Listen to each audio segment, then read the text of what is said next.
Have you ever wondered why an entire book of the Bible is basically a giant family tree, followed by what seems like the most detailed construction manual ever written? Well, buckle up, because today we're diving deep into First Chronicles, and I promise you by the end of this video, you'll understand why this seemingly boring book might actually be one of the most brilliant pieces of ancient literature ever crafted. Most people skip right over Chronicles when reading through the Bible, and honestly, I get it. 9 chapters of genealogies followed by temple blueprints doesn't exactly scream page-turner. But here's what's absolutely mind-blowing about this book. It was written for people who had lost everything, and the author used the most unexpected tools to rebuild their entire sense of identity and purpose. Let me set the stage for you. Picture this. You're living in ancient Israel around 500 BC. Your people have just returned from 70 years of exile in Babylon. Jerusalem is in ruins, the temple is gone, and your entire way of life has been shattered. Now imagine someone hands you a scroll that starts with Adam and traces every single family line down to your present day. That's exactly what the chronicler did, and it was pure genius. The book opens with what modern readers consider the most tedious section imaginable. Chapter 1 literally begins with Adam, Seth, Enosh, and continues listing names for 9 straight chapters. But here's the key insight that changes everything. These weren't just names to the original audience. Every single name represented a connection, a heritage, a proof that despite the exile and destruction, the covenant people still existed. Think about it from their perspective. After decades in foreign lands, many questioned whether God had abandoned his promises. Were they still his chosen people? Did their lineage even matter anymore? The genealogies answered with a resounding yes. From Adam to Abraham to David to the present generation, the thread remained unbroken. The chronicler was essentially saying, look, you haven't been forgotten. Your story connects directly to the beginning of human history. But the genealogies serve another crucial purpose that most people miss. They're not random lists. They're carefully curated to emphasize specific themes. Notice how much attention is given to Judah and Benjamin, the tribes that formed the southern kingdom. The chronicler is building a case for why these particular people, these specific families, have the legitimate right to rebuild and restore Israel. The genealogies also highlight the priestly and Levitical lines in extraordinary detail. Why? Because worship was about to become central to the restored community's identity.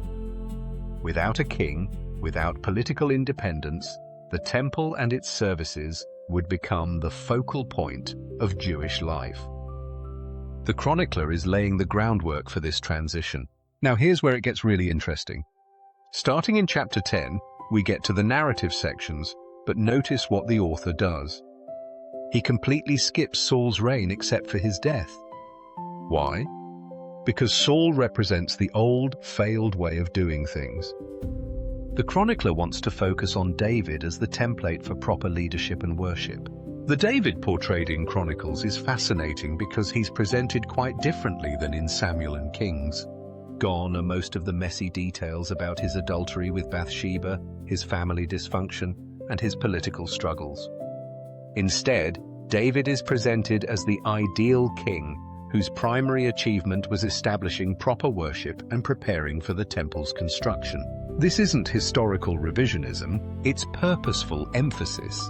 The chronicler isn't trying to whitewash David's character, he's highlighting the aspects of David's reign that the post-exilic community needs to emulate.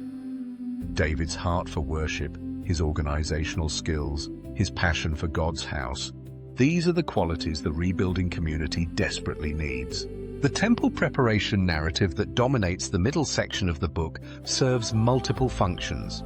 First, it demonstrates that even though David couldn't build the temple himself, his preparations were so thorough that Solomon essentially just had to execute the plan. Second, it shows the incredible resources David accumulated for God's house, sending a clear message about priorities and sacrifice. But here's the deeper layer that's absolutely brilliant.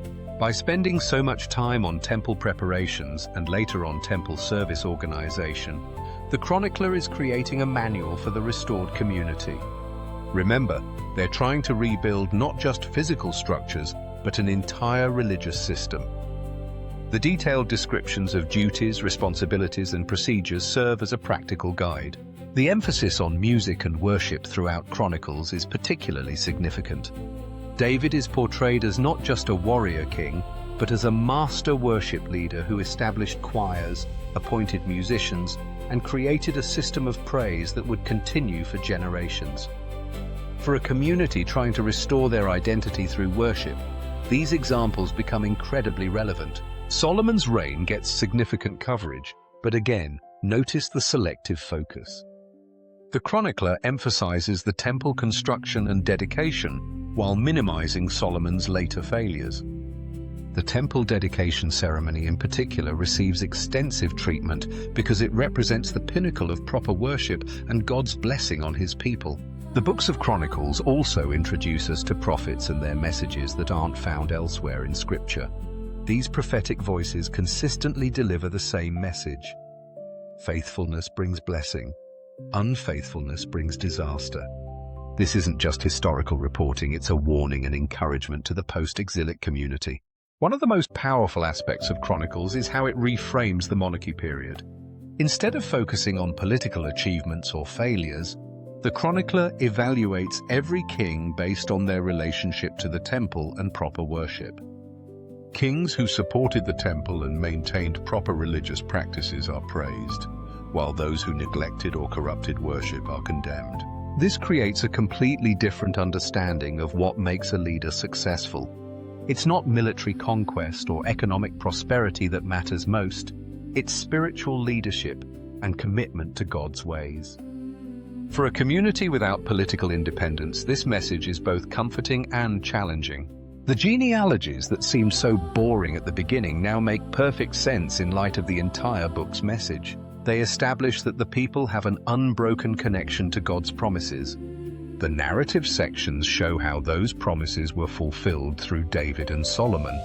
And the emphasis on worship and temple service provides a roadmap for living faithfully in the present. Chronicles ends with Cyrus's decree allowing the exiles to return and rebuild the temple.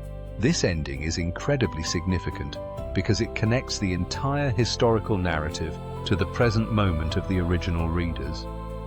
They are living in the fulfillment of this decree, charged with the responsibility of rebuilding not just physical structures, but an entire way of life centered on worship. What makes Chronicles absolutely brilliant is how it takes a traumatized, displaced people and gives them exactly what they need: identity, purpose, and hope.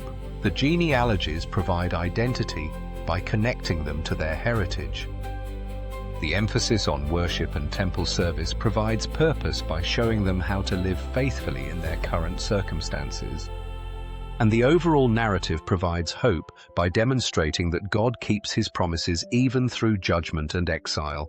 So the next time you're tempted to skip over Chronicles, remember that you're looking at one of the most sophisticated works of ancient literature ever created. It's not just history, it's therapy. It's not just genealogy, it's identity restoration. And it's not just temple instructions, it's a practical guide for rebuilding a relationship with God after everything has fallen apart. The King James Bible's First Chronicles reminds us that sometimes the most important stories aren't the most exciting ones, but they're exactly what we need to hear when our world falls apart and we need to remember who we are.